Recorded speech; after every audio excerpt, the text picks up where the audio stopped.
한 주일 동안 잘 지내셨습니까? 교회 소식 전해드리겠습니다.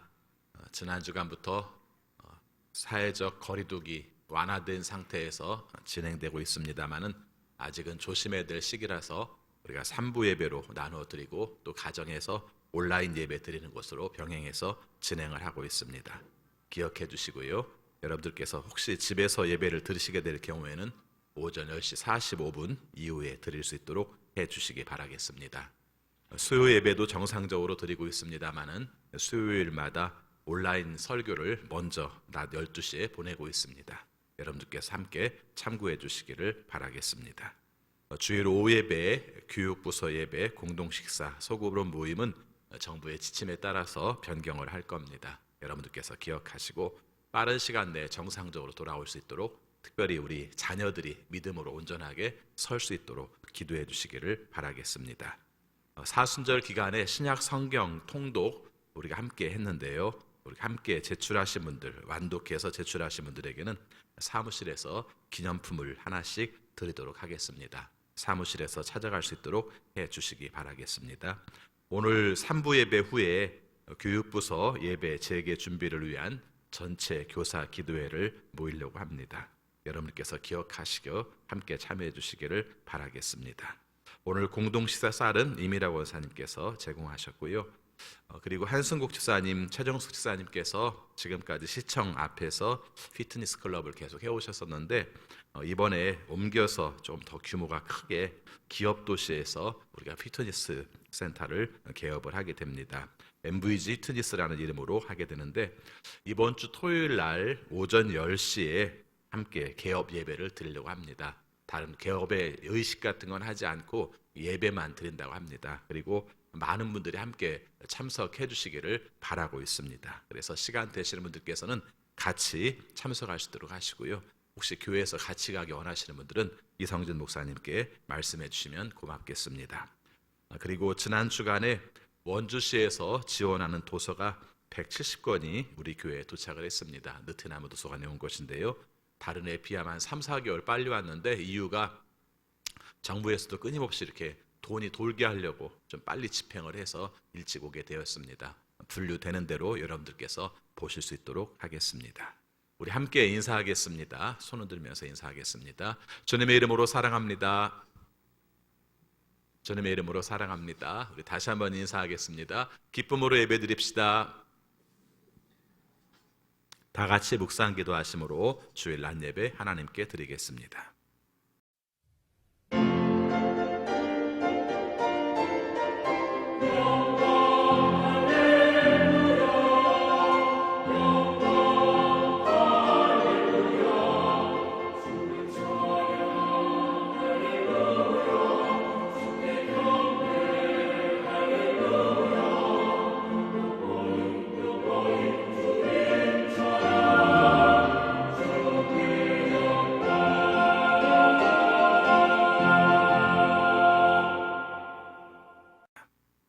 나 주가 거룩한 성전에 있다. 온 땅은 내 앞에서 잠잠하여라. 하나님은 영이시다. 하나님께 예배하는 사람은 영과 진리로 예배를 드려야 한다. 아멘. 사랑의 아버지 하나님, 저희들을 사랑하셔서 지난 주일로 한 주간 동안 주님 은혜 가운데 살게 하시고 오늘 거룩한 주일 허락하여 주셔서 주 앞에 나와 예배하게 하심을 진심으로 감사드립니다. 하나님께 부름받은 저희들 영과 진리로 예배드리고 싶습니다. 성령으로 충만하게 하시고 하나님의 임재하심을 경험하여 하나님 앞에 온전히 예배하는 우리 모두가 되게 하여 주옵소서. 주님이 원하시는 뜻대로 살려고 하였지만 주님 앞에 섰을 때에 온전하지 못함을 주 앞에 고백합니다. 우리의 죄를 용서하여 주시고 하나님의 뜻 가운데에서 바로 설 수 있는 우리 모두가 되게 하여 주옵소서. 사모함으로 주 앞에 나와 예배하는 우리 모든 성도들에게 하나님의 놀라운 은혜가 넘치게 하여 주옵소서. 예수 그리스도 이름으로 기원하옵나이다. 아멘. 다 같이 일어나셔서 경배 찬송 27장 거룩하신 하나님 이어서 부르시겠습니다.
늘 찬송 드리네.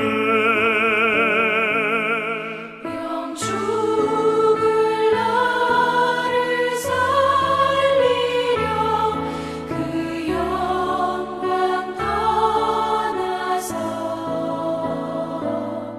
그 부끄러운 십자가 날 위해 지셨네. 날 위해 지셨네.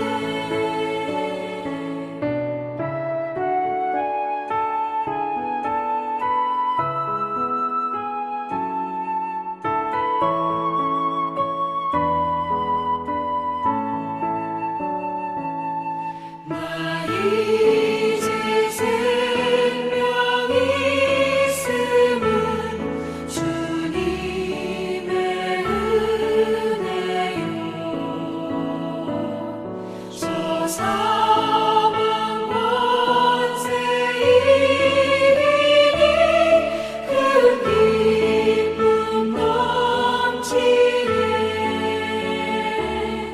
큰 기쁨 넘치네. 주님의 보좌 있는데 전한 몸 이르러 그 영광 몸속에 올 때 내 기쁨 넘치리. 내 기쁨 넘치리.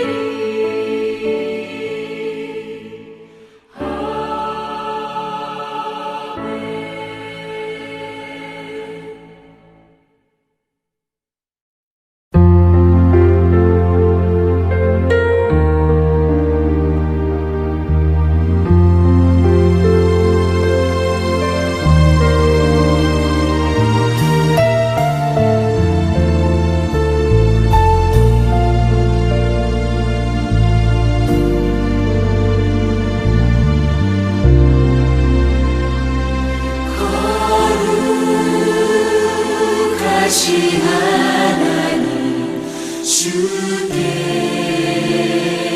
감사드리세. 날 위해 이 땅에 오신 독생자 예수, 나의 왕과 뜻하게 주를 사랑합니다. 날 위해 이 땅에 오신 독생자 예수, 내가 약할 때 가감 주고 가난할 때 우리를 부욕해 하신 나의 주, 감사. 내가 약할 때 가감 주고 가난할 때 우리를 부욕해 하신 나의 주, 감사. 감사.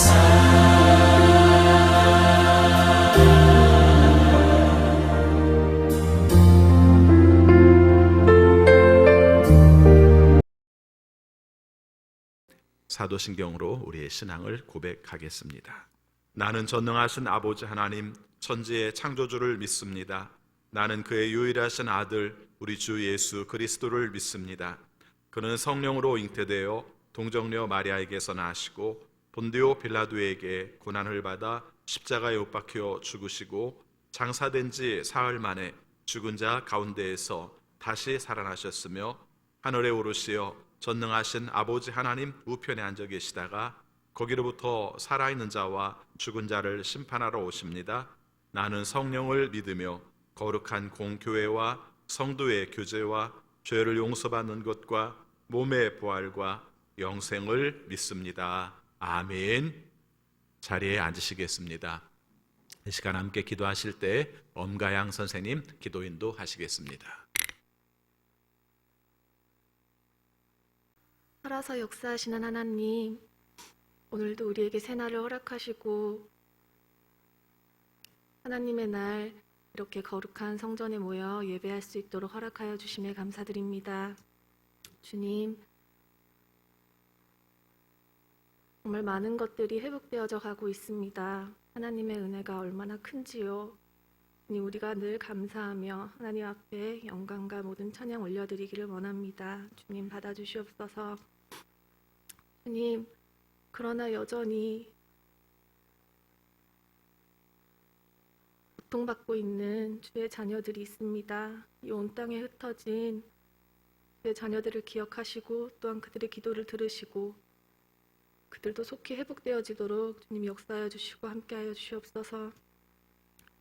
또한 주님 산불로 고통받고 있는 우리들에게 주님 오셔서 주님의 능력을 보이시고 역사하시고 속히 회복되어지도록 인도하여 주시옵소서. 이 시간 성령으로 함께하여 주시기를 원합니다.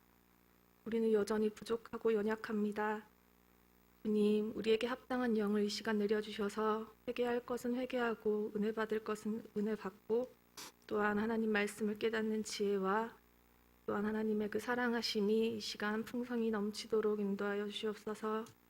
특별히 말씀을 전하시는 목사님 가운데 성령의 능력을 더 입혀주셔서 말씀의 능력이 있고 그 살아계신 말씀을 우리가 온전히 받아들일 수 있는 믿음으로 나아가는 귀한 은혜의 시간 되도록 인도하여 주시옵소서. 가정에서 예배드리는 자들 그리고 교회에 나와서 예배드리는 자들 모두 동일한 은혜 가운데 함께하기를 원합니다. 예배의 형태나 모습을 보지 아니하시고 마음의 중심을 보시는 하나님, 온전히 주님 앞에 우리의 마음을 드리기를 원하오니 우리의 마음을 받아주시옵소서. 어려움 가운데에 상한 일들 가운데에 그럼에도 불구하고 우리와 함께 하시고 동행하시고 위로하시고 치유하시는 예수 그리스도의 이름으로 기도드립니다. 아멘.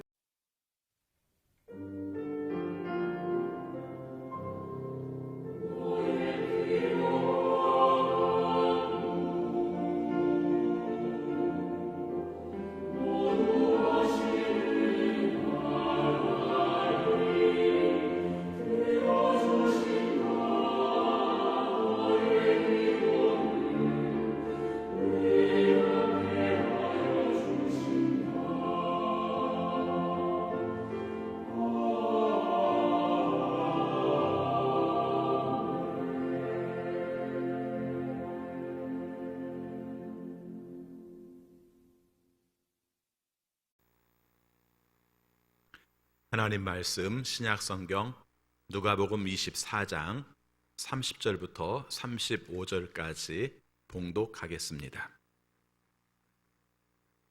누가복음 24장 30절입니다. 그리고 그들과 함께 음식을 잡수시려고 앉으셨을 때에 예수께서 빵을 들어서 축복하시고 떼어서 그들에게 주셨다. 그제서야 그들의 눈이 열려서 예수를 알아보았다. 그러나 한순간에 예수께서는 그들에게서 사라지셨다. 그들은 서로 말하였다.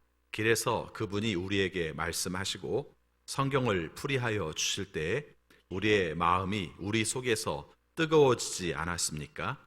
그들이 곧바로 일어나서 예루살렘에 돌아와서 보니 11 제자와 또 그들과 함께 있던 사람들이 모여 있었고 모두들 주님께서 확실히 살아나시고 시몬에게 나타나셨다 하고 말하고 있었다. 그래서 그 두 사람도 길에서 겪은 일과 빵을 떼실 때에 비로소 그를 알아보게 된 일을 이야기하였다. 아멘.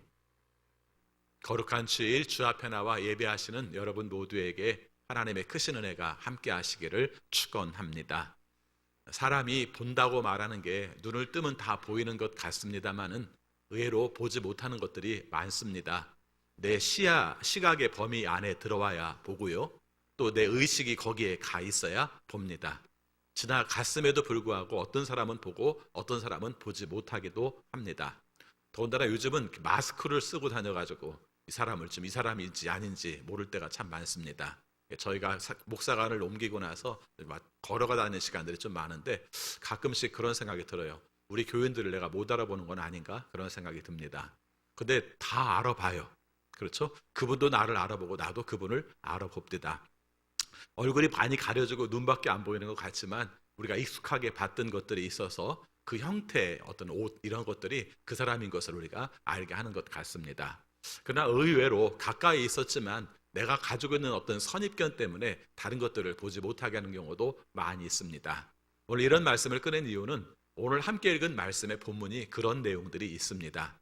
여러분 아시는 것처럼 지금 부활절 셋째 주일 관계된 말씀을 함께 살피고 있는데 이 내용이 실은 어느 날 이야기냐면은 부활절 오후 이야기예요.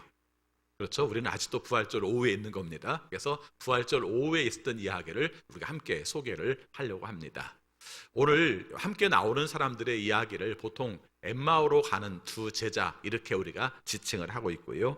그 사람의 이름은 하나는 글로바라고 말하고 있고 한 사람은 이름이 나오지 않습니다. 아무튼 둘은 제자이지만 한 사람의 이름만 등장을 하고 있습니다.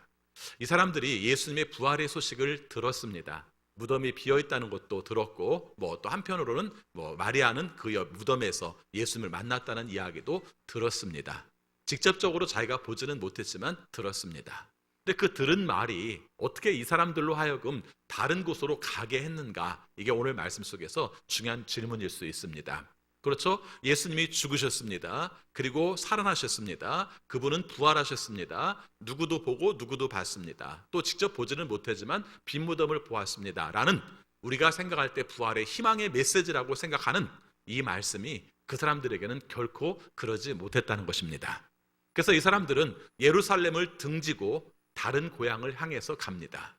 이 엠마오라는 곳이 고향인지 아니면 도피처인지 아니면 삶의 처신을 하기 위해서 찾아가는 곳인지 정확하게 모르지만 아무튼 예루살렘을 등지고 가게 됩니다. 예수님이 부활이 이 사람들에게는 왜 희망이 되지 못했을까? 이 문제를 한번 살펴보시기 바랍니다. 현실 속에서 예수님의 부활에 관한 내용이 왜 힘이 되지 못했을까 하는 것을 한번 살펴보시기 바랍니다. 아무튼 길을 떠난 사람들이 엠마오를 향해서 가고 있습니다. 재밌는 것은요, 그곳에서 분명히 실망했을 것이고 거기서 희망을 갖지 못했을 것 같아요. 그렇죠? 그래서 그 내용들에 대해서 우리가 마음속에서 답답한 마음들이 많이 있었을 것입니다. 오늘 21절 말씀에 보면은 나중에 예수님과 대화하는 내용 중에 하나가 이런 얘기를 해요. 우리는 그분이야말로 이스라엘을 구원하실 분이라는 것을 알고서 그분에게 소망을 걸고 있었던 것입니다. 이 얘기를 해요. 이 말은 한마디로 말하면 내가 희망을 걸었던 그분이 나에게 별로 희망이 되지 않는다는 것을 알았습니다. 그래서 내가 그분이 부활하신 곳에 난 함께 있을 수 없었습니다. 그분에게 내가 이제 모든 것을 걸 수 없었습니다. 이런 마음을 가지고 예루살렘을 등지고 엠마오를 향해서 가고 있었다는 것입니다. 또 한 가지 오늘 말씀에서 재밌게 본 내용 중에 하나가요. 그래서 만약에 실망했고 예수님의 죽으심에 실망했고 예수님의 시신이 없어진 거에 실망했고 그래서 더 이상 희망을 가질 것이 없이 실망했다면 모든 것을 다 단념해버리고 팍 떠날 것 같은데 이 사람들이 가면서 하는 이야기는 예수님에 관한 이야기라는 것입니다. 자, 14절 말씀 보겠습니다. 그들은 일어난 이 모든 일을 서로 이야기하고 있었다 하는 것이죠. 저는 이 말씀이 굉장히 마음이 아프게 들려요.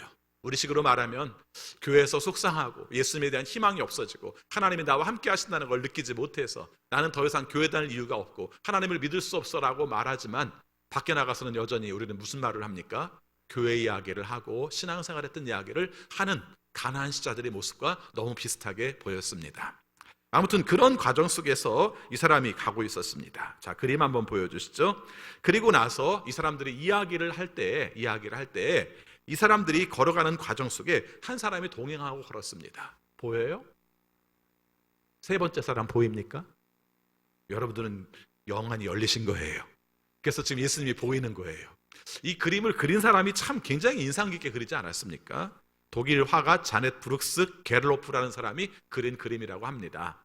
근데 여기서 이 두 사람, 엠마오로 가는 두 사람이 어둡게 가고 있잖아요. 어둡게 가고 있는데 옆에 있는 분이 바로 보이지 않는 그분이에요. 어떤 분인지는 좀 이따가 말씀을 드리도록 하겠습니다. 15절 말씀 보면은 그들이 서로 이야기하고 토론하고 그러는 과정 속에 예수님께서 가까이 가서 그들과 함께 걸으셨다고 말씀을 하고 있습니다. 오늘 메시지에서 중요한 의미입니다. 그런데 이들이 예수님을 알아보지 못하는 겁니다. 16절 말씀에 보니까 그러나 그들은 눈이 가려져서 예수를 알아보지 못하였다, 이렇게 말씀을 합니다. 눈이 가려져서, 이건 끝까지 중요한 키워드가 됩니다. 눈이 가려져서. 그리고 예수님까지 얘기를 해요. 예수님인 줄은 모르는데 예수님과 얘기를 하는 장면이 17절 말씀부터 나오고 있습니다. 예수님이 물어봅니다. 당신들 뭔 얘기하고 가세요? 왜 이렇게 침통해요? 왜 이렇게 그 마음들이 그러세요? 뭐 이렇게 이제 쭉 얘기를 합니다. 그러니까 18절 말씀 보니까 이 글로바가 예수님에게 이렇게 말을 합니다. 좀 지청구 같은 말을 하죠. 핀잔을 두는 듯한 그런 말을 합니다. 예루살렘에 머물러 있었으면서 이 며칠 동안에 거기에서 일어난 일을 당신 혼자만 모른단 말이요? 이렇게 말을 한 거예요. 누구한테요? 예수님에게 예루살렘에서 벌어졌던 예수님의 죽음과 예수님의 부활에 관한 사건을 당신만 모른단 말이요? 이렇게 말했다는 것이죠. 재밌죠? 왜 재밌다고 말씀을 드렸냐면요, 예수님을 알아보지 못하면 예수님도 핀잔할 수 있어요. 그렇죠? 우리의 영적인 상태, 신앙의 상태에 대해서 그렇게 말하고 있는 겁니다. 그러니까 또 예수님이 물어봅니다. 무슨 일인데요? 이렇게 물어봐요. 그랬더니 이 사람들이 설명을 합니다. 나사렛 예수에 관한 일입니다. 그가 백성들 앞에 말씀을 전했고요, 그가 어떤 행동들을 했고요, 어떤 역할을 했는지 예언자였습니다. 뭐 이렇게 말을 해요. 그리고 20절 말씀에 보니까 예수님께서 십자가에 못 박혀 죽으시고 그렇게 하셨습니다. 이렇게 말을 해요. 그리고 21절 말씀에서는 앞에서 언급한 것처럼 그분이야말로 이스라엘을 구원하실 분이라는 것을 알고서 그분에게 소망을 걸고 있었습니다. 그리고 이것이 있은 주에 사흘이 지난 다음에 바로 예수님께서 우리가 부활하셨다는 말씀, 예수님께서 살아계셨다는 말씀, 예수님의 시신이 없어졌다는 것을 우리가 발견했던 거예요. 이렇게 말을 하고 있습니다. 자, 여기까지 말이 진행되는 과정 속에서 이 글로바와 또 한 사람은 예수님과 얘기를 쭉 하고 있었습니다. 예수님이 어떤 일을 하셨는지, 예수님이 어떻게 죽으셨는지, 예수님이 죽으신 다음에 그 다음에 벌어진 소동들은 뭐였는지, 사람들이 무덤에 가서 시신을 없는 것을 보게 되었고 천사들의 말을 들었고 그 다음에 사람들이 예수님을 직접 보지 못하였지만은 그 내용들을, 경험한 내용들을 쭉 얘기를 한 겁니다. 자, 이 내용에 대해서 예수님이 하시는 말씀이 굉장히 재미있습니다. 25절 말씀에 보니까 이렇게 말합니다. 당신은 어리석은 사람들입니다. 예언자들이 말한 모든 것을 믿는 마음이 그렇게도 무디니 말입니다. 이렇게 말을 해요. 무슨 말입니까? 이들이 한 말이 다 틀린 말이 아니에요. 예수님께서 기적을 행하시고 말씀을 선포하셔서 많은 사람들에게 영향력을 준 좋은 예언자였다. 그리고 대제사장들과 종교 지도자들에 의해서 예수님이 십자가에 못 박혀 죽으셨다. 그리고 예수님께서 사흘 만에 무덤에서 없는 걸 발견했다. 또 어떤 사람은 봤다고 말하고 어떤 사람은 보지 못했다고 말을 했다. 이렇게 말을 하니까 여기에 대해서 예수님께서 말을 합니다. 당신들은 어리석은 사람들입니다. 예언자들이 말한 모든 것을 믿는 마음이 그렇게도 무립니까? 아까 눈이 가리워져서라는 말만큼이나 25절 말씀이 중요한 말씀인데요, 여기서 어리석은 사람이라는 말은 헬라어의 의미로 따져서 말한다면 우리로 말하면 바보 이런 뜻보다는 이해력이 부족합니다 이런 뜻이에요. 왜 하나님의 말씀을 들으면서 그렇게 이해력이 부족합니까? 이런 뜻이에요.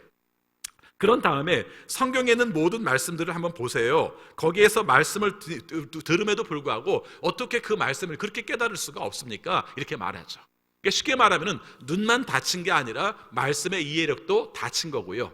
그래서 말씀의 이해력이 닫히다 보니까 말씀을 받아들이는 것도 하나도 나타나지 않아서 신앙으로 연결되지 않는 것을 말하고 있는 것입니다. 그러면서 26절 말씀에서 당신들이 깨닫지 못하는 것은 이겁니다. 이렇게 말하죠. 뭐라고 말하죠? 고난을 겪고 나서 자기의 영광에 들어가야 하지 않겠습니까? 이게 핵심 키워드예요. 그렇죠. 중요한 말이죠. 예수님이 고난 가운데에서 있었다는 것만 가지면 당신들은 침통할 수밖에 없고 고난의 시각에서만 바라보면 예수님의 시신이 없어진 걸로밖에 볼 수 없을지 모르지만 이미 예수님께서 말씀하신 것처럼 고난을 겪어야 영광을 겪는 것인데 그 영광의 자리에 왜 여러분들은 깨닫지 못합니까? 이렇게 말씀을 하고 있는 겁니다. 그러면서 예수님께서 말씀하시죠. 또 설명을 합니다. 모세, 예언자, 다른 성경, 이것은 구약 성경에 근거해서 예수님이 고난을 받으시고 부활하셔야 될 내용들을 쭉 설명한 내용들을 말씀을 하고 있는 것입니다. 여기까지가 길에서 지나가면서 있었던 내용들을 쭉 말씀을 하고 있는 겁니다. 깨닫지 못했던 사람들, 그래서 뭔가 받아들이지 못했던 사람들, 이 사람들에게 예수님께서 다가가서 설명을 해주시고 이 부분에 대해서 알 수 있도록 한 겁니다. 다만 여기에서는 이 사람들이 아직 깨닫지 못하고 이 문제에 대해서 정확하게 받아들이지 못한 걸로 보입니다. 오늘 말씀에서 또 중요한 부분이 하나가 있습니다. 28절 말씀을 보니까 어느 지점에 이르렀을 때 예수님은 계속해서 직진으로 그냥 가려고 하셨다, 뭐 이런 얘기가 나옵니다. 근데 이 사람들이 예수님을 초대하는 장면이 나옵니다. 저녁 때가 되었고 우리 집에 묵읍시다 라고 이 사람들이 얘기를 해요. 근데 여러분이 우리 집에 묵으십시다 라는 말이 사실은 예수님을 영접하는 중요한 말인 거 아시죠? 삭개오가 주님을 영접했을 때 오늘은 우리 집에서 묵으시기를 바랍니다, 이렇게 얘기를 했던 거예요. 그러니까 이 사람들은 비로소 조금 전에 아직까지 눈을 뜨지 못했지만 말씀을 들으면서 이분에 대한 생각들을 좀 하게 되고, 그래서 이분을 좀 받아들여서 자기 집으로 갑시다라고 말을 한 겁니다. 그래서 자기 집으로 갔습니다. 자기 집으로 가서 그 다음 장면 그림 보여주시죠. 자, 그리고 나서 이제 이런 장면이 나옵니다. 이 사람 이제 카라조바라는 사람이 그린 예수님의 그 엠마오에서의 식탁, 엠마오의 식탁이라는 제목으로 그려진 그림입니다. 이 그림이 특징이 재밌어요. 제가 이제 나중에 여러분 페이스북에다가 이걸 올려드릴 텐데, 그 당시 그림으로 보면 굉장히 욕을 좀 많이 먹은 그림이었다고 합니다.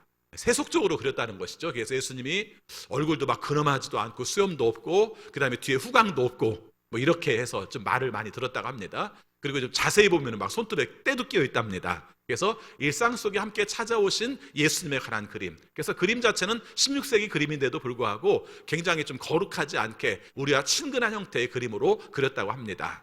근데 아무튼 간에 예수님께서 저렇게 앉으셨어요. 그리고 나서 거기에 이렇게 둘이 앉아 있습니다. 누가 글로발지는 모르겠어요. 그러나 아마 얼굴이 보여지는 게 글로발인 것 같고요. 예수님의 여러분이 앉아 계신 쪽에는 왼쪽인가요? 오른쪽이겠군요. 그죠? 오른쪽에 있는 분 장면이 맞고, 그 다음에 아마 건너편에 있는 사람이 같이 동행한 사람일 것 같고, 그리고 뒤에 서 있는 사람이 그 집의 주인이지 않겠는가, 그렇게 사람들이 상상을 하고, 또 재밌는 것은 이게 아마 카라조바 자신을 표현한 게 아닐까, 뭐 이렇게 표현을 하고 있습니다. 그림은 그런 정도고요. 이 내용 속에서 이렇게 함께 앉아서 예수님께서 떡을 들어 축복하시고 떼어서 주셨을 때, 4개로 나눠서 말하고 있습니다. 떼어서 주셨을 때 그때 비로소 이 사람들이 예수님인 것을 알아보게 되었다 하는 말씀입니다. 그리고 예수님이 알아보게 되었을 때는 그 다음에는 예수님이 사라졌어요. 안 보입니다. 그리고 그 다음 나온 장면들은 이 사람들이 거기서 정신이 바짝 난 거죠. 바짝 나서 어떻게 했습니까? 자신들이 등 돌려왔던 예루살렘을 향해서 바로 갔다고 표현을 하고 있고요. 예루살렘에 간 곳에서 제자들과 함께 대화를 나누는데 예수님에 대한 이야기를 할 때 이렇게 말했다고 합니다. 자, 35절 말씀 같이 읽겠습니다. 그래서 그 두 사람도 길에서 겪은 일과 빵을 떼실 때에 비로소 그를 알아보게 된 일을 이야기하였다, 이렇게 말합니다. 그리고 중요한 부분 두 구절을 먼저 보겠습니다. 31절 말씀에 보니까 아까 말한 그 그림에서 빵을 뗄 때에 이 사람들이 예수님께서 예수님을 보게 되었는데 그 표현을 이렇게 말하고 있습니다. 그제서야 그들의 눈이 열려서 예수를 알아보았다. 그제서야 눈이 열려서 예수를 알아보았다. 그리고 32절 말씀에서는 예수님에 대해서 이렇게 설명을 하고 있습니다. 같이 읽겠습니다. 그들은 서로 말하였다. 길에서 그분이 우리에게 말씀하시고 성경을 풀이하여 주실 때에 우리의 마음이 우리 속에서 뜨거워지지 않았습니까? 이렇게 말하고 있습니다. 자, 오늘 말씀을 개략적인 소개를 여러분들에게 드렸습니다. 좀 내용이 많아요. 그리고 강조하는 것도 되게 많습니다. 그러나 오늘 우리의 현실 가운데에서 이 말씀들을 어떻게 보면 좋을까 하는 내용들을 이제부터 함께 적용점을 찾아서 살펴보려고 합니다. 오늘 우리가 신앙생활을 한다고 말하면서 우리의 눈이 어두워져서 예루살렘의 등을 돌리는 자리들이 있습니다. 어떤 자리인가요? 여기서 엠마오로 가는 두 제자의 입장들과 비슷한 부분들을 가지고 있습니다. 예수님을 믿었어요. 예수님을 따랐습니다. 그리고 예수님과 함께 했습니다. 심지어는 예수님의 죽음에 관한 것도 자기들은 다 봤습니다. 그런데 그 다음부터가 잘 안 돼요. 왜 눈이 가리워져서 보이지 못하는가? 이 부분에 대한 답을 저는 이렇게 찾으려고 합니다. 정작 몰라서 우리가 눈이 가려워진 것이 아니라 내가 알고 있는 것으로 말미암아 눈이 가려졌다는 겁니다. 그래서 눈이 가려워진 것이 과거의 예수님, 나의 삶 속에서 함께 하셨던 예수님, 내가 따랐던 그 예수님, 여기에 범주에서는 충분히 가지고 있어요. 근데 그 이상의 것을 보지 못해요. 우리가 고난, 예수님께서 십자가에 죽으시는 순간 그 모든 것들을 다 우리가 간직하고 있지만은 예수님께서 미래에 관한 말씀을 하신 것에 대해서는 도무지 내가 깨닫지를 못해요. 받아들이지를 못해요. 우리도 마찬가지입니다만은 안다고 사는 게 아니잖아요. 우리의 삶 속에 충분히 알면서도 그것을 받아들이지 못했을 때는 내 삶 가운데 영향을 하나 미치지 못해요. 예수님이 죽으시고 그런 다음에 부활하신다는 말씀은 몇 번을 하셨어요. 최소한 3번 이상 하신 것이 성경에 기록돼요. 그럼에도 불구하고 예수님께서 죽는다는 사건, 예수님의 죽으심의 사건, 모든 것이 끝장이라고 생각하는 사건, 내 삶 속에 희망이 사라진다고 생각하는 사건, 이 사건이 벌어지고 나니까 예수님의 부활은 보이지 않는 겁니다. 그래서 시신이 없는 것이고 봤다고 말하는 사람도 있지만 그 말도 안 믿겨지는 것이고 그런 형태로 우리가 보여주고 있다는 것입니다. 여러분의 삶 가운데서도 그런 경험들을 많이 할 것입니다. 신앙의 삶 속에서 정말 하나님이 원하시는 뜻대로 산다고 했지만 어느 순간 우리의 삶 속에서 과거에 우리가 차지했던 많은 부분 때문에 앞으로 가야 될 새로운 일들을 보지 못하는 경우가 얼마나 많은지 몰라요. 그때마다 우리가 잊지 말아야 될 부분이 하나가 있습니다. 여러분, 언제나 주님 앞에서 눈 뜨시기를 바랍니다. 물론 뒤에 가서 말씀을 드리겠습니다만은 여러분이 눈 뜨려고 해도 안 떠지는 부분이 있어요. 내 삶 속에 부단히 눈을 뜨려고 하지만 안 떠지는 부분이 있어요. 근데 의외로 안 떠지려고 하든지 떠지려고 하든지 이것도 생각하지 못한 채 내가 뭔가에 눈이 가리워져서 보지 못하는 부분들이 충분히 있는데 과거에 매여 있는 거예요. 또 한 가지가 있습니다. 우리의 삶 가운데 눈이 가려지는 내용들이 있습니다. 그게 뭐예요? 내가 생각하지 못했던 충격적인 사건이 벌어졌을 때 지금까지 이루어졌던 모든 내용들이 다 눈에 가려워지는 거예요. 여러분, 코로나19에 관한 내용들은 역사 속에서 굉장히 중요한 사건이 될 겁니다. 그렇죠? 아마 우리가 겪었던 내용들로 말하면은 좀 과장이 심할지는 모르지만은 한국 전쟁을 겪은 내용들만큼이나 중요하게 전환점들이 될 거라고 봐요. 큰 변화가 될 거라고 보고 있습니다. 우리가 생각지 못했던 엄청난 사건, IMF보다 크면 크지 작지 않은 그런 사건을 우리가 기록될 거라고 봅니다. 모두 여러분 끝난 거 아닙니다. 이제 이것으로 말미암아 다가올 여파 문제, 그 다음에 이런 것이 한번 생기기 시작하면 그 다음에 계속 생길 수 있는 문제, 이런 문제들이 우리에게 끊임없이 다가옵니다. 제가 이 말씀을 드리는 이유는요, 이 코로나19의 문제가 우리의 신앙에는 어떤 영향을 미쳤는가를 한번 살펴보시기 바랍니다. 저도 마찬가지입니다만은 이런 문제가 벌어졌기 때문에 주님을 더 열심히 찾고 주님이 원하시는 가운데서 더 간절하게 신앙생활을 해야지 이러셨습니까? 저 솔직히 그렇게 말 못할 것 같아요. 그렇죠? 너무 갑자기 벌어진 사건 앞에서, 충격적인 사건 앞에서 어떻게 될 바를 알지 못했어요. 제가 많은 목사님을 리서치한 건 아닙니다만은 제 주변에 만났던 목사님들이 거의 한결같이 하는 말이 있습니다. 한 2주 동안은 멘붕 상태였다, 그렇게 얘기를 해요. 그렇죠? 뭘 해야 될지 갑자기 지금까지 일상적으로 해오던 모든 사람들이 딱 멈춰버린 가운데서 교인이 병원에 입원했다는 말을 들으면서 가지 못해요. 여러분, 하나님 앞에 예배를 드리는 것이 너무 당연하다고 생각했는데 그걸 하지 못해요. 이랬을 때 겪었던 내용들이 저는 이 말씀의 상태를 충분히 이해하게 봅니다. 오늘 우리의 삶 속에 뭔가 충격적인 사건이 벌어졌을 때 눈이 가리워져요. 지금까지도 하나님이 계셨고 코로나19 상황에서도 하나님은 여전히 계시지만 내가 내 앞에 벌어진 코로나19라는 그 상황으로 말미암아 보지 못하는 일들이 많이 있더라는 것입니다.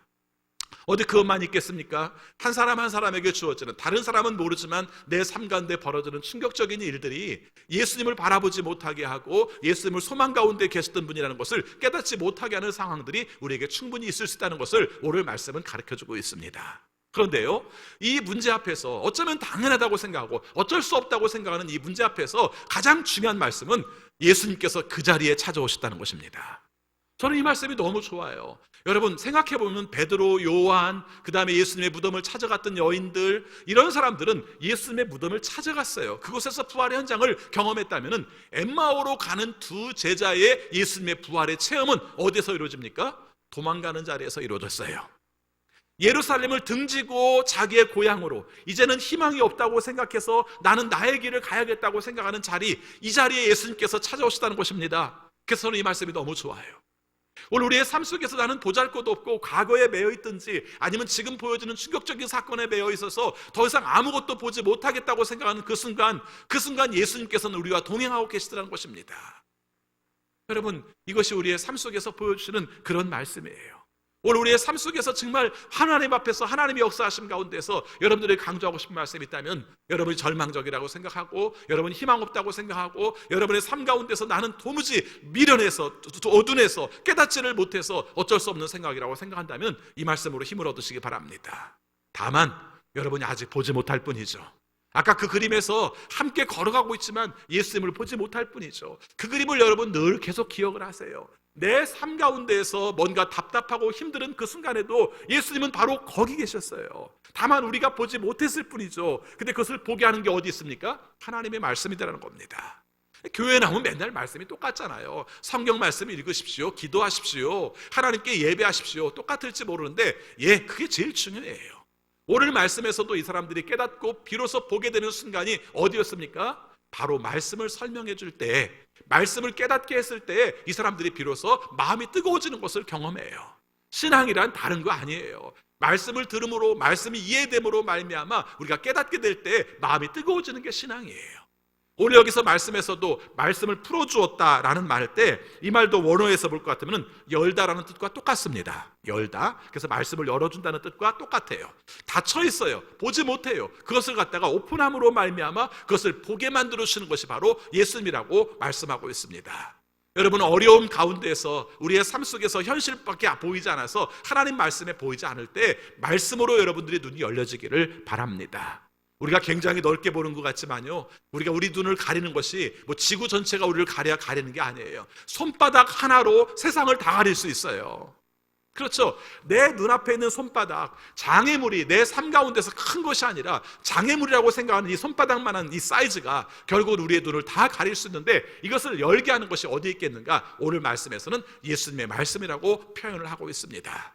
예수님의 말씀을 들을 때 우리의 마음이 뜨거워지고 예수님의 말씀이 열릴 때 주님께서 하신 역사가 우리의 삶 가운데 드러나는 내용들을 말씀해 주고 있습니다. 말씀을 가까이 하시기 바랍니다. 특별히 이 어려운 시기, 사실은 언제까지 지속될지 모르는 이 어려운 시기, 이 과정을 겪었던 우리의 경험들, 이것으로 말미암아 하나님의 말씀을 보면 말씀이 다시 보일 거예요. 아, 이렇게 어두웠구나, 이렇게 가려져 있었구나, 내가 이 문제로 말미암아 보지 못했던 문제가 있었구나, 근데 주님께서 이 환경을 통해서, 이 상황을 통해서 보게 하시는구나 하는 것이죠. 사건이 우리의 눈을 가리기도 하지만요, 사건이 우리에게 눈을 새롭게 뜨기도 해요. 우리가 사건이 예수님이 찾아오시는 자리이기도 해요. 이렇게 눈을 뜨게 되었을 때 하나님의 놀라운 역사가 이루어지게 되는 겁니다. 저는 오늘 그림 장면, 우리가 말씀 장면 속에서 하나가 그런 내용이에요. 예수님은 가시려고 하셨다. 그런데 여기서 두 사람이 예수님을 붙잡아서 우리 집에서 함께 있읍시다라고 말했다. 이 장면도 그냥 보통 장면은 아닌 것 같아요. 그렇죠? 이게 무슨 말이었을까? 예수님이 초대하기를 원하시는 겁니다. 예수님이 가자고 말씀할 수 있겠지만은 여기서는 중요한 세팅이 되어 있어요. 어떤 세팅이 되어 있습니까? 너희가 그것을 더 깨닫기 원한다면 초대하라는 것입니다. 영접하라는 것입니다. 받아들이라는 것입니다. 이미 제자들은 제자로서의 삶 가운데서 예수님을 믿고 따르고 제자로서의 삶을 따르는 결단들이 분명히 있었을 겁니다. 근데 그때 있었던 과거의 삶이 아니라 지금 하나님의 말씀을 깨닫고 가슴이 뜨거워지고 예수님과 동행하는 삶 가운데서 예수님을 영접하는 삶을 우리에게 요구하고 계시는 것입니다. 어떤 의미에서는 우리는 끊임없이 주님을 영접하는 시간들이 필요해요. 맨 처음 구원받을 때 영접이 아니라 매 순간마다 결단해서 내게로 모셔드리는 영접의 순간들이 필요하다는 말씀입니다. 여기에서 그런 내용을 말하고 있는 것이죠. 그래서 예수님은 그냥 가는 것처럼 하셨고, 그런 가운데 제자들은 자기의 집으로 모신 내용으로 말씀을 하고 있다는 것입니다. 30절 말씀에 보니까 이들이 성찬을 하는 내용으로 보여주고 있습니다. 여러분이 아시는 것처럼 초대교회의 성찬은 우리가 생각하는 성찬처럼 그런 것이 아니라 식사와 성찬이 겸해진 것이죠. 한참 세월이 많이 흘러서 부활 지나고도 한참 초대교회가 이루어지고 나중에 고린도 교회에서 문제가 벌어지는 문제로 말미암아 예찬과 성찬이 갈라지기 전까지는 하나였어요. 그런데 30절에 기록된 내용을 가만 보면 이 내용은 성찬식과 동일한 내용인 것을 보게 됩니다. 여기 보니까 예수님께서 음식을 잡수시려고 앉으셨을 때 나오는 단어가 그렇습니다. 예수께서 빵을 들어서 축복하시고 떼어서 그들에게 주셨다. 네 단어로 되어 있습니다. 들어서, 축복하시고 떼어서 그들에게 주셨다. 4단어로 되어 있는 내용이 이들의 삶 가운데서 성찬 가운데 임하시는 예수 그리스도를 깨닫게 하는 것이고, 또 이후도 신앙생활을 한 과정 속에서도 성찬을 할 때 눈을 열게 하시는, 하나님께서 눈을 열게 하시는 역사들을 경험하는 것을 말씀해주고 있는 것입니다. 여러분, 결과적으로는 우리가 성찬이 뭡니까? 예수님의 살과 예수님의 피를 내 삶 속에 받아 모시는 겁니다. 그러니까 이것은 부활의, 엠마오 사건의 부활의 그 두 제자의 이야기로 끝나는 것이 아니라, 우리가 성찬을 할 때마다 예수님의 살을 모시고 예수님의 피를 받아 모실 때마다 내 삶 가운데 나타나시는 예수님을 증거하는 내용이 이 말씀 안에 담겨 있는 것입니다. 성찬식의 의미를 늘 기억하시기 바랍니다. 예수님이 고난을 당하셔서 이걸 기억해야지, 기념해야지, 이 차원이 아니에요. 한 단계 더 나간다. 어떻습니까? 이미 내게 받아 모심으로 말미암아 내 눈이 열려지는 것이죠. 예수님이 내 안에 계시네, 예수님이 나와 함께 있어, 예수님과 내가 동행하는 삶을 살아, 이걸 깨닫게 하는 것을 말해주고 있는 것입니다. 그런데 중요한 말씀이 또 하나가 있어요. 오늘 말씀에 보니까 이러고 나서 사라지셨다는 것입니다. 그렇죠? 사라지셨다는 것이죠. 오늘 집에 가셔서 렘브란트 검색해 보시고요, 엠마오로 가는 제자 이렇게 검색을 해보세요. 그러면은 그림이 한 4개 정도가 나옵니다. 4개 정도가 나오는데, 한 장면의 그림 가운데는 식사 자리에서 사라지시는 장면이 나와요. 그렇죠? 사라지는 장면. 여러분, 한번 생각해 보셔야 합니다. 이게 도대체 뭘 의미할까요? 지금까지 동행하실 때도 못 봤어요. 그런데 마음이 뜨거워져서 그때까지 예수님을 못 봤어요. 그런데 성찬 예식을 할 때, 함께 떡을 나눌 때 예수님을 보게 되었어요. 예수님을 보게 되니까 그 다음에 예수님이 사라지셨어요. 이게 무슨 말일까요? 사실은 예수님의 제자들도 마찬가지고 우리도 마찬가지고 공통적인 게 하나가 있죠. 뭐가 있습니까? 우리는 예수님의 부활 이후를 사는 사람들이에요. 부활 이후를 산다는 것은 예수님이 늘 내 곁에 눈에 보이는 건 아니에요. 그리고 이 이후로 살아가는 삶은 예수님이 안 계시지만 계신 거예요. 무슨 말입니까? 형체적으로는 보이지 않지만 언제나 내 삶 가운데 함께 있는 것을 말씀해 주시는 거예요.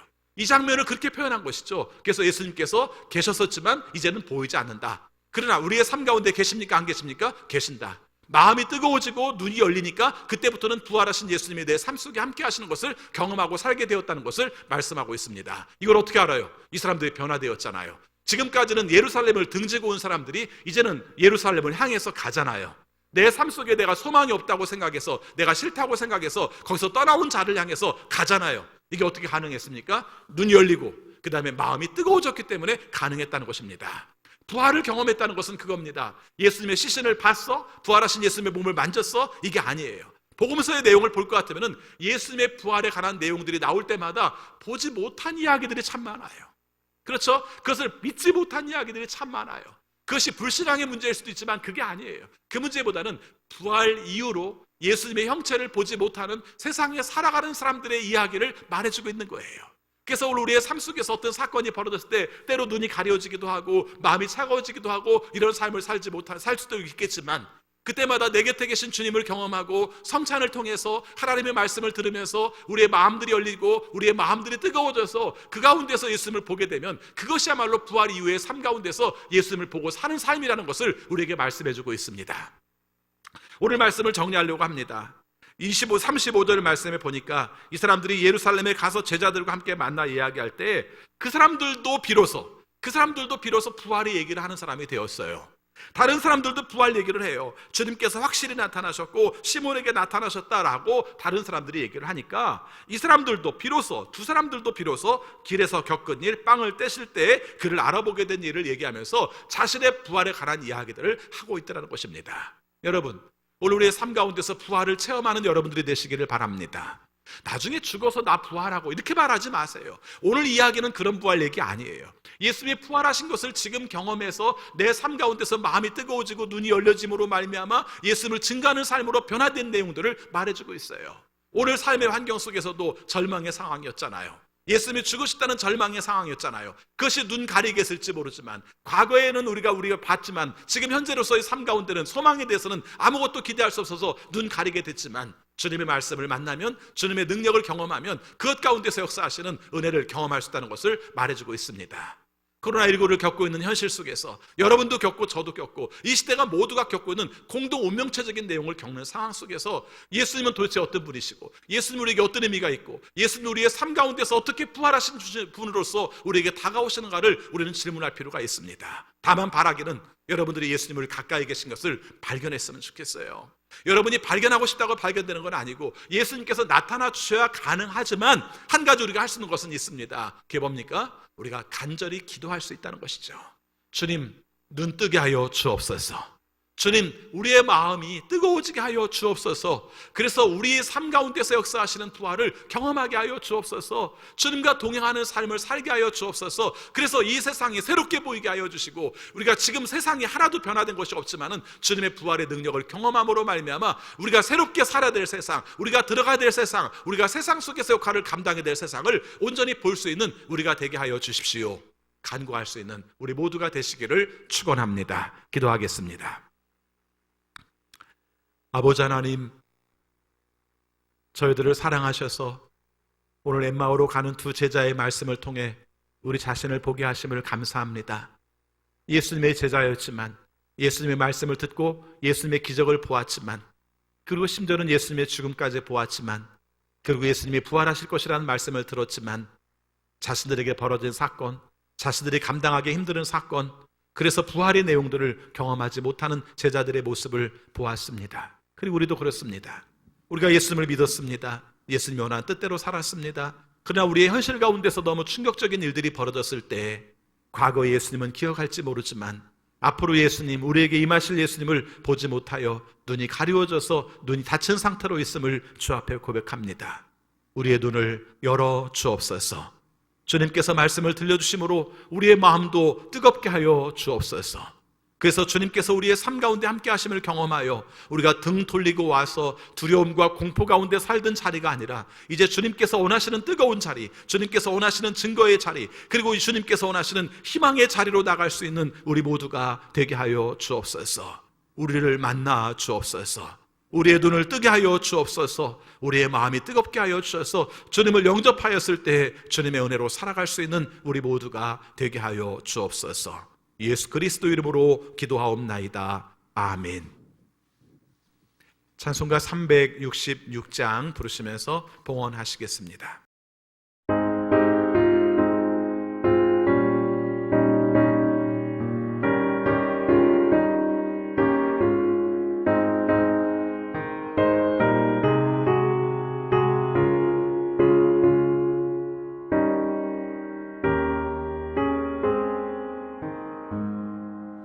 어두운 내 눈 밝히사 진리를 보게 하옵소서.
아버지 하나님, 말씀 주셔서 고맙습니다. 일용할 양식 주시고 건강 주셔서 고맙습니다. 가족을 주시고 이웃을 주셔서 외롭지 않게 주셔서 고맙습니다. 우리에게 일을 주셔서 소득과 보람을 경험하며 살게 하심을 감사드리며 이 마음을 모아 주 앞에 예물로 표현하여 드립니다. 주여 받아 주옵소서. 그리고 우리의 삶에 복 내려주시되 주님의 은혜 가운데에서 우리의 눈이 열리게 하여 주시고 우리의 마음이 뜨겁게 하여 주셔서 부활하신 주님과 동행하는 삶을 살아가는 우리 모두가 되게 하여 주옵소서. 우리가 코로나19의 상황으로 말미암아 많은 깨달음을 얻고 살아가고 있습니다. 그러나 우리의 현실 가운데서 아직도 겪고 있는 문제들이 큽니다. 우리는 확진자가 10명 내외에서 벌어지고 있지만 세상에서 벌어지는 내용 속에서는 끔찍할 만큼 많은 사람들이 죽고 또 확진에 걸려서 힘든 시간들을 보내고 있습니다. 주 앞에 간구하옵기는 주님께서 긍휼을 베풀어 주셔서 주님께서 자비를 허락하여 주셔서 이 코로나19가 빨리 종식될 수 있도록 인도하여 주옵소서. 또 코로나 확진이 되어서 우리가 고생하는 식구들 주님 안에서 치료하여 주시고 또 치료의 방법도 발견되게 하여 주셔서 치료제도 백신도 우리가 개발될 수 있도록 인도하여 주옵소서.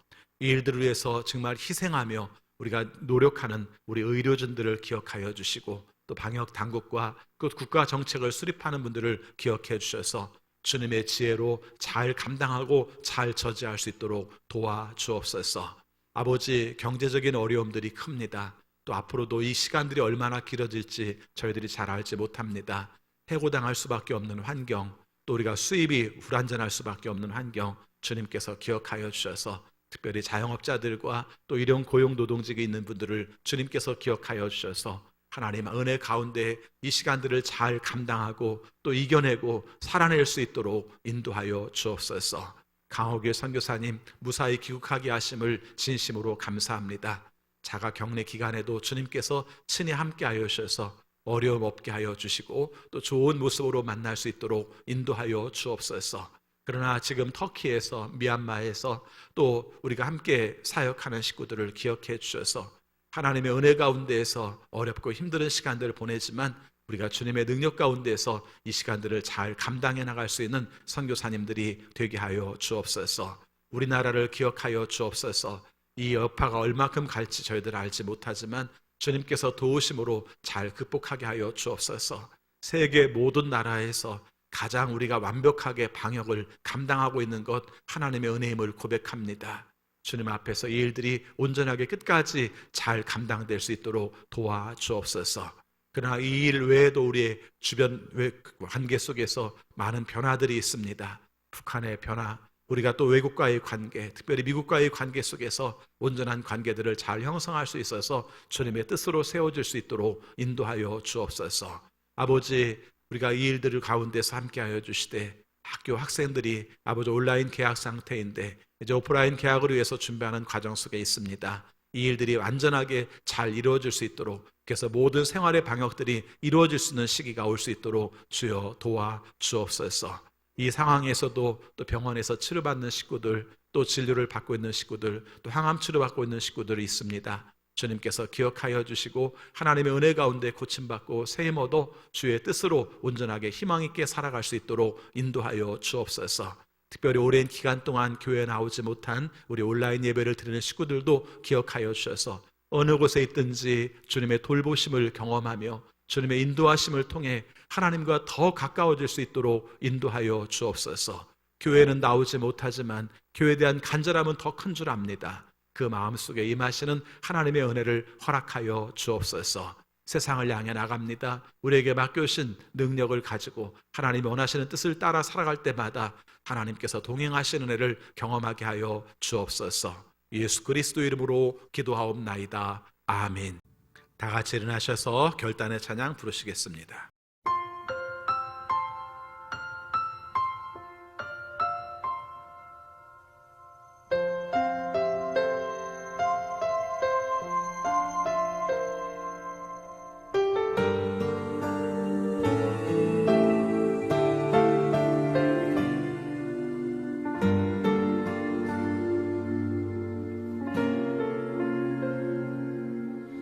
나의 모습 나의 소유 주님 앞에 모두 드립니다.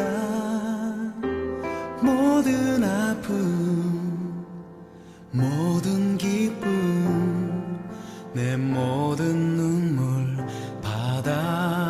받아주소서. 나의 생명을 드리니 주 영광 위하여 사용하옵소서. 내가 사는 날 동안에 주를 찬양하며 기쁨의 제물 되리. 나를 받아주소서.